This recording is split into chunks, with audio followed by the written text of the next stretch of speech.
welcome back to the From the Terrace podcast. This week, we're doing a very short episode.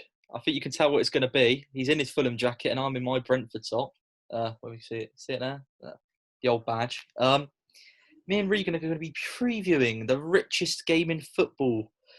Doesn't sound right, seeing that Brentford are playing in that. It's the Championship playoff final. Regan, I'll start with you first. Had to be. West London derby. Mate, can you imagine, I still get a bit sad every now and then thinking that I'm not going to be there and I actually can't make it to London to do the celebrations at Griffin Park either if we do go up, which is really annoying.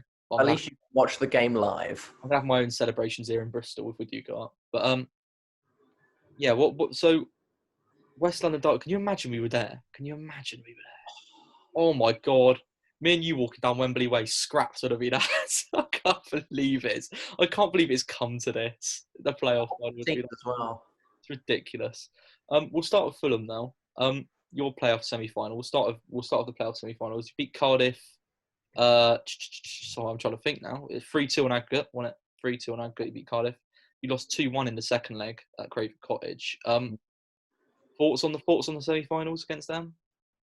I think the first leg was probably one of the best performances I've seen, especially since coming out of lockdown. I think we were absolutely brilliant. Two absolute screamers, especially by Josh Onoma. That mad. That's a madness of a goal. But it was, I think, down to a man. Every single person in that first leg played brilliantly. Even Joe Bryan helped out and was brilliant defending. That's how good we were. I've never said that in my life. Never ever said Joe Bryan was good at defending in my life. I've never said that either, mate. So, the first leg was brilliant because I remember talking to you about it. I said that I was talking to you we've already won the thing. Yeah. If we play like that in the second leg, won the tie easily, might as well. I even contemplated in my head when put our name on the trophy. You were quite. You're not that confident usually. You were very confident after that. No, I've never because. The last game of the season was against Wigan, which we were terrible. And then going into the playoffs, we still played well. But after that first game, we went, yeah, sure, we're gonna walk this team. Yeah. But the second leg, I've got to say, from the best performance I've seen to the worst performance I've seen, probably since we lost to Leeds 3-0, that was embarrassing. I'd say that out of the 11 men, I could only say, let's see, Cabano, Onoma, Harrison Reed, and Cyrus Christie. That's probably it. But I'd say that actually performed all right. We were terrible. It's not, and I don't get fans saying, "Oh, it was Lee Tomlin that came on." I'm sorry. One player's introduction should not change the game in the way it did. No chance at all. We'll probably talk about Pontus' mistake, but Michael Hector for Lee Tomlin goal was absolutely embarrassing. We didn't show any signs of inviting pressure from them and dealing with it. It's no secret that for set pieces we're terrible. We've scored the second least in the entire league behind Barnsley or something, and we were scared to even give away throw-ins, but you're going to give away throw-ins. Yeah. That's football. But I think, that was the Tomlin goal. They scored from a throw-in, and the first goal they scored from a corner, 2 set pieces. Do you think? So we'll go because the semi-finals are in the past now. We want to get to the final. Do you think Fulham were lucky to get through? Or do you think their first leg performance warranted enough of them still getting through? I'd say so, yeah, because I said to you about it. I think on the second leg, on the night, Cardiff deserved to win. But I'd say by 1 goal margin, they deserved to win, which means we would have gone through anyway. Which is what happened. I wouldn't say that we're lucky to be in the final because I feel like you said, our first leg performance warrants. I agree, and I think we both know that really the 2 teams who are in the final were the ones who are deserving to be in the final out of us 2. Oh dear, 1 sec. Sorry, the Zoom may have just. I got someone called. Oh, I know. Sorry about that. Someone just started calling me then, and I know who was calling me. And what an idiot! I told him wait, I told him wait to go right. Where was I? The player, right? Yeah. Well, if you deserve to go, but I think the two teams who are the best teams in the playoffs have got to made it to the final. Yeah. On our playoff semi-final, obviously the first leg was very, it was tough. But we went. I've had no confidence coming into playoffs because of what happened with the Barnsley and Stokes games, but I was actually quite pleased with how we played it in that first Swansea game. We weren't our electric best, not at all, but we looked like had some solid foundations, and we didn't look as scared as we did in the other games. And it looked like if any team was going to win that game, even though it probably was deservedly probably be a draw, but we were going to nick it. And then we got that red card decision. And that night, I remember feeling I was so down that night because I just felt like everything was going against us. We had the Stoke game, we had the Barnsley game, we've had decisions go against us. And I think and everyone knows in football that it was never a red card, it was never even a foul, the Rika Henry decision. But I feel that red card decision, as much as it put us 1-0 behind, and we could have easily been a couple behind. Luckily, David Raya saved the penalty, and Raya over the two legs was fantastic, as you were saying to me earlier. Even I said that. I've never rated him, and when I saw that, He was fantastic. But yeah, I think that red card, it just seemed to it gave me a little confidence. When that decision got overturned, it seemed to spur the squad on more. They were like, you know what? No, we're not having this. We are not having this. We're not going down and just getting crap decisions to go against us. All this and we came out in that game. And the only confidence I'm a pessimist. I always am, because just Brentford do it to me over the years. They've always done it to me. I've got some confidence going into the final just because of that Swansea game second leg. That was Brentford. That was Brentford playing to our best. We absolutely battered them. It may have only been 3-1 on the night and 3-2 overall aggregate, but we should have beaten 4-5-0 that night. We absolutely walked all over them. We played some brilliant football. We scored an early goal, which is very important for Brentford. I will say, when we get into the final, I say, if we get an early goal against you, I'm worried for Fulham if we get an early goal. But we're also the reverse if we don't get an early goal. We are a bit like that. But yeah, we absolutely trounced them. The BMW all were involved in goals. Matthias Jensen with a great assist for the first goal. I saw a lot of saw a lot of your fans like being kind of frustrated that he was actually in the team to start off with. They were, and I think it's so unjustified. To be honest, since lockdown, he even said in his interview post-match after that game, he said he has struggled for form, and he had an injury before lockdown, so he hadn't played for a while. Matthias Jensen's been such a performer for us this season. And I get the Brentford fans' frustrations. Those Barnsley and Stoke games, there's no other way of putting it. We were better than those teams. We bottled it. We absolutely bottled it. But some of the players, I feel like 2 games and the players forget, a lot of the fans forgot all of the good work some of our players have done this season. And Matthias Jensen came up and showed haters. And Brian Mbuemo, there was people calling for him not to start just because since he's had the coronavirus, Thomas Frank has said that it's still affecting him and he's looked pretty poor. But he was just so much more sharp in that game and he scored a great goal. So yeah, we battered Swansea and I think we deserved to go through really on the night because I think we both agree that Brentford and Fulham are the best 2 teams left in the playoffs and it's deserved final. Going on to that though, on to the actual on the night. Fulham, what's the team use and what we're going to go through what teams we would start. It's out? What's happening with that? Going to be a close one. I haven't seen anything about it, but Cabano's posting on social media like he can't wait for the tie. So I'd imagine he's probably playing. He's going to be all right, but it's this in the back of my mind that Mitrovic is not fit. It's playing on my mind. He's not fit. Do you know what I think the Mitrovic story is going to be? And I know it's right. I mean, you're going to know better than me, but Parker's come out and said stuff like he's hopeful and stuff that Mitrovic will be fit. I guarantee you, Alexander Mitrovic starts the playoff final, but will he be fully fit? I don't know because Parker is very clever in what he says to try and maneuver teams around him because obviously he knew that Mitrovic was not going to be fit for the second leg. Yeah. But he made it out so that he is fit, but we're going to rest in the first leg, so he is going to be fit so he's 100% for the second leg, and he still didn't even feature. So I feel like if he comes out at a press conference and says that he's 100%, he's ready, I wouldn't be surprised if he's still not in that team. because I think that it might just be me, but I feel like going to the second leg, Neil Harris made his Cardiff team prepare for Mitrovic. And I feel like Thomas Frank could do the same because obviously in the first leg especially, yeah, Pontus Jansson absolutely literally put a seatbelt on him, Yeah. put a seatbelt and stuck him in his That minute. second game, Mitrovic, although we didn't concede, gave Pontus a good old. He did, yeah. So I feel like maybe that's the thing for Parker, that instead of because we saw it with Rian Brewster and Andre Ayew quite a lot, especially in the first leg. The way to get through Brentford is trying to go through, as in not directly at them or to their feet and back into them, because they're too strong. Pinnock and Janssen, they need to get him over the top and get him running in or through the middle. 100% right.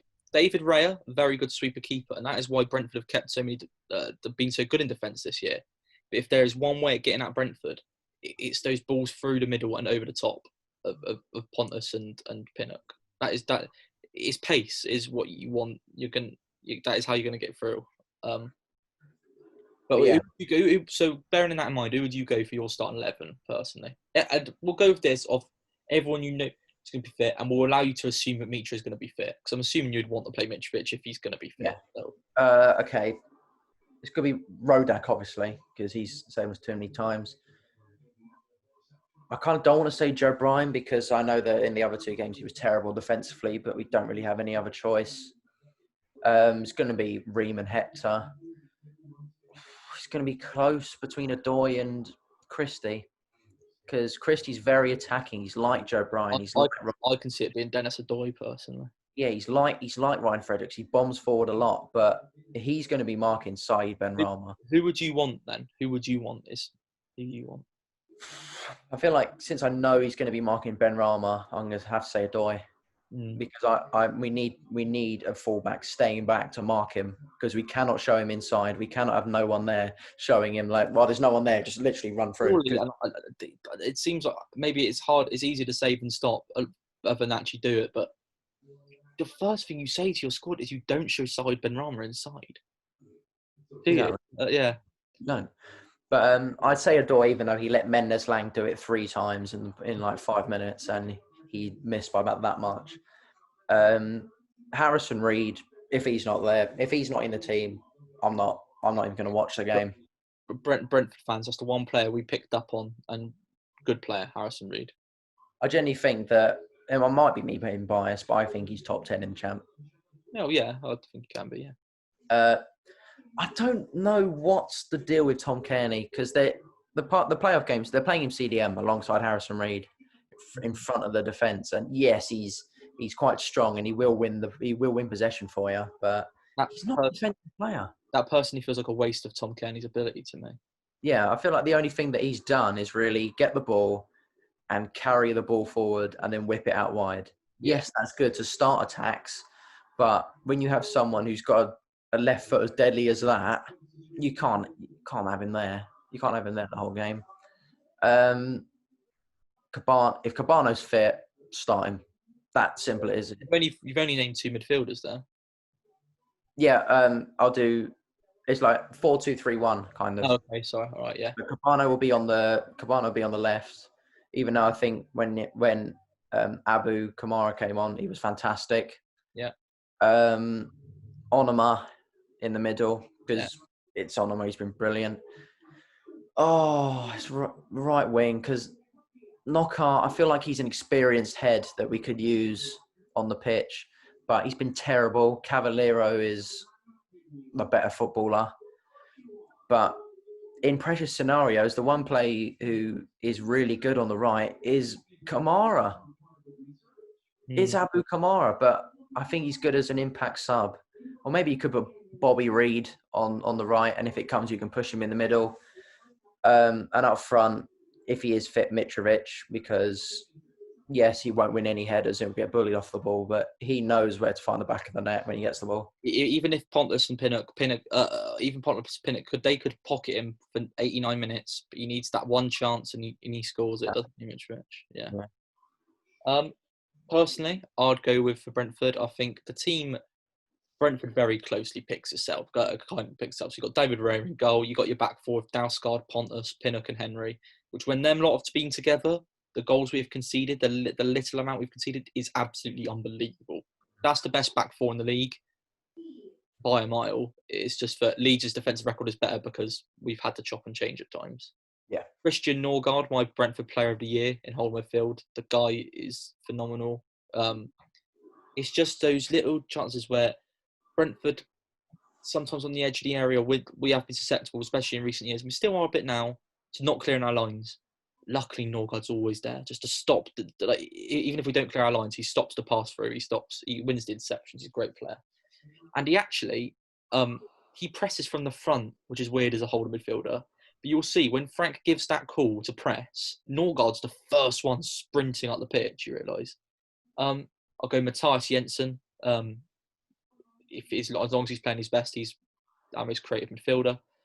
And then it's a fight between Josh Da Silva and Emiliano Marcondes for that last spot in midfield. And Marcondes, since the restart, has been ridiculously good. He scored a goal against Swansea, scored against you. Has got like 6 or 7 assists since the restart. I'm just thinking on that big Wembley pitch whether I want the pace, the legs, and the strength of Josh Da Silva, and I think I do. So I'm going to go Josh Da Silva midfielder. He's got 10 goals this season. He's been the one who has started most games this season. But trust me, if it's not going well, bring Marcondes on whenever. If you want him on at half time, do that.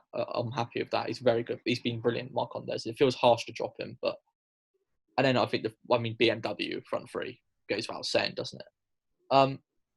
Just before we get onto our predictions, because we don't want this to go on too long, how can you see this game being won or lost? What do you think are the keys to this game for both sides? Wing play, I think is the main thing, especially for a Brentford attacking point of view, is wing play, because it's no secret that Fulham's fullbacks are one of the weakest areas. I think Brentford, if they're going to win the game, they'll go out to come in, they'll go out wide and then to cut in again. And then Fulham to win, I think they've just got to be physical. I think that's the only way. Yes, they're a very physical team, but we have very physical players as well. And maybe a free kick, because we have a lot of good free kick takers.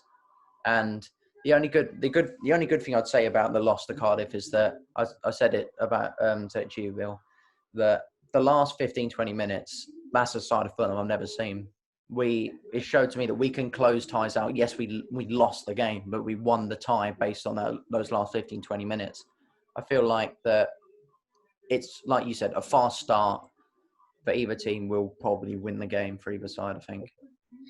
I think it may sound cliche, and it often is the case, but I've never seen a game more, personally, I've never seen a game more where the first goal matters so much. I think Brentford are a team, if they go 1-0 up and you let them start quick, they will walk all over you. They'll exploit we are brilliant at, team needs to come at us a bit, we'll just pop the ball around you and you press at us.